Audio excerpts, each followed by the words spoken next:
પણ મારું જે લાસ્ટ નેમ છે એ સજેસ્ટ કરતું હશે કે હું પંડિત છું. એકચ્યુઅલી પંડિતોનો સમય બહુ સારો ચાલી રહ્યો છે. Thank you.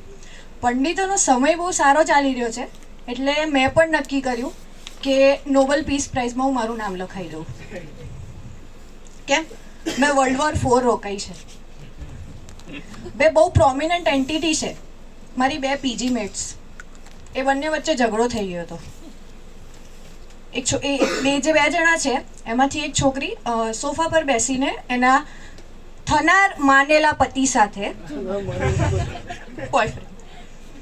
એના જોડે વિડીયો કોલ પર વાત કરી રહી હતી. બીજી છોકરી ત્યાંથી પાસ થઈ. હવે સ્ત્રી સહજ સ્વભાવ બેને ડોક્યું ગાડીને જોયું, કોના જોડે વાત કરે. ખબર પડી એ જે છોકરો હતો એ પેલી છોકરી જે ગઈ ને ત્યાંથી એનો પૂર્વ માનેલો પતિ હતો.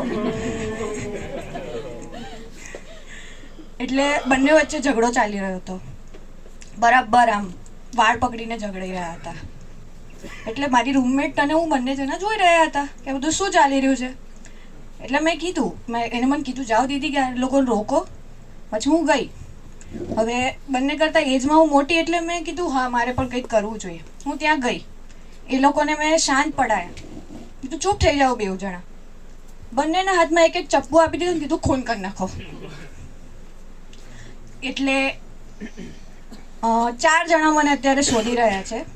એ 2 છોકરીઓ, એકનો પૂર્વ પ્રેમી, એકનો થનાર પ્રેમી, ડોનાલ્ડ ટ્રમ્પ. આ 4 જણા મને શોધી રહ્યા છે અત્યારે, કારણ કે મેં વોર રોકાઈ દીધી ને. ડોનાલ્ડ ટ્રમ્પની વાત ચાલી જ રહી છે તો તમને ખબર હશે તો પાકિસ્તાનના પ્રાઇમ મિનિસ્ટરે એક ટ્વીટ કર્યું હતું. એના ઉપર એક લખ્યું હતું ડ્રાફ્ટ લેટેસ્ટ ટ્વીટ. કોપી પેસ્ટમાં તો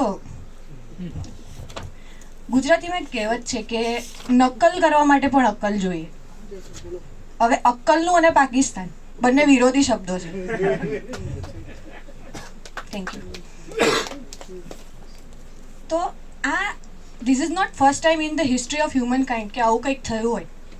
બેક ઇન 2016 જ્યારે હું મારા CAના ક્લાસીસ કરી રહી હતી તો અમારા ક્લાસમાં ટેસ્ટ લેવાના હતા અને ક્વેશ્ચન આન્સર હતા. ક્વેશ્ચન આન્સરની ઉપર ઇન્સ્ટ્રક્શન્સ હોય કે આ ક્વેશ્ચનનો જે આન્સર છે ને એ આ આઇટમ માટે એપ્લિકેબલ નથી.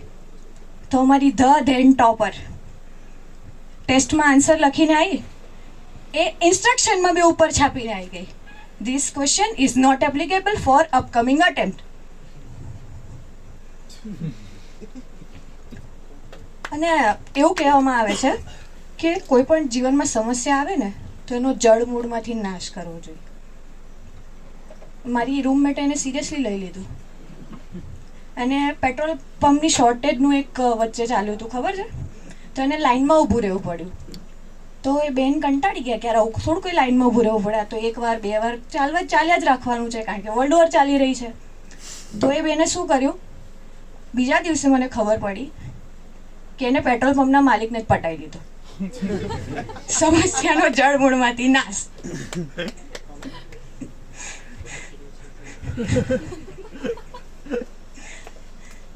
પેટ્રોલ પંપની લાઈનમાં ઊભું રહેવું એના કરતાં પેટ્રોલ પંપ વાળાને જ લાઈન મારો.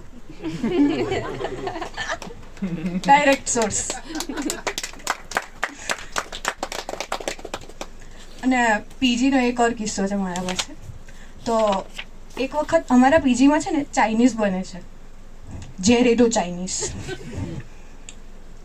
ચાઇનીઝમાં એવું છે કે કદાચ કાકાને વધારે પડતી બુદ્ધિ ચલાવી હતી. પાકિસ્તાનવાળા બુદ્ધિ નથી ચલાવતા અને ઇન્ડિયાવાળા વધારે પડતી જ બુદ્ધિ ચલાવે છે. તો કાકા માટે આજીનો મોટો અને અજમો બંને વસ્તુ સેમ છે.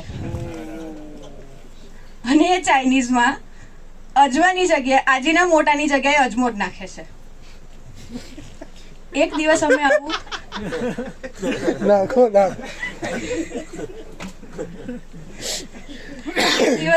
એક દિવસ અમને આવું ઝેરીલું ચાઇનીઝ અમને બધાને ખવડાવ્યું. હવે મારી જિંદગી છે, મારી લાઈફ છે, ટ્વિસ્ટ વગર આગળ ના વધે. એ જ દિવસે અમારા રૂમનો જે ફ્લશ હતો એ ખરાબ થઈ ગયો. બહુ મોટો થઈ ગયો.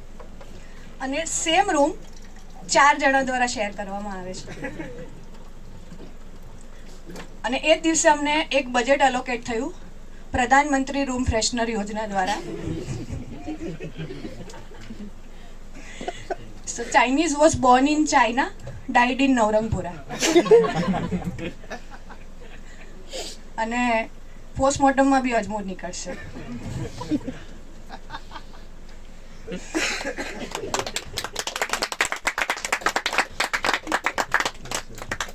બીજી એક મારી રૂમમેટ છે. એક વખત બોલવાનું ચાલુ કરે ને, એટલું બોલે હું જેટલું સ્પીડમાં બોલું છું ને એ મારા કરતા 4 સેન્ટેન્સ બોલી નાખે. હું એક સેન્ટેન્સ બોલું એમાં 4 સેન્ટેન્સ. મતલબ એ છે કાઠિયાવાડથી એકચ્યુઅલી. કોઈ ખોટું ના લગાડતા, બધા બહુ છે અમદાવાદમાં આપણે, સો ખોટું ના લગાડતા. એકવાર એક બોલવાનું ચાલુ કર, હું હજુ પૂછું કેમ છો, એટલામાં એ જામનગર, રાજકોટ, અમદાવાદ બધું જ ફરીને આવી જશે. એટલે એનું મેં નામ પાડ્યું છે કાઠિયાવાડી બ્રેથલેસ. કદાચ જો શંકર મહાદેવન જોડે એ છોકરી મળી ગઈ હોત ને, તો હું તમને ગેરંટી મારીને આપું શંકર મહાદેવન કરતા એ વધારે ફેમસ હોત. કારણ કે અડધા ટેકમાં સોંગ ગાઈ નાખત અને બીજા અડધા ટેકમાં આ બેન એની વાતો ચાલુ કરી દે.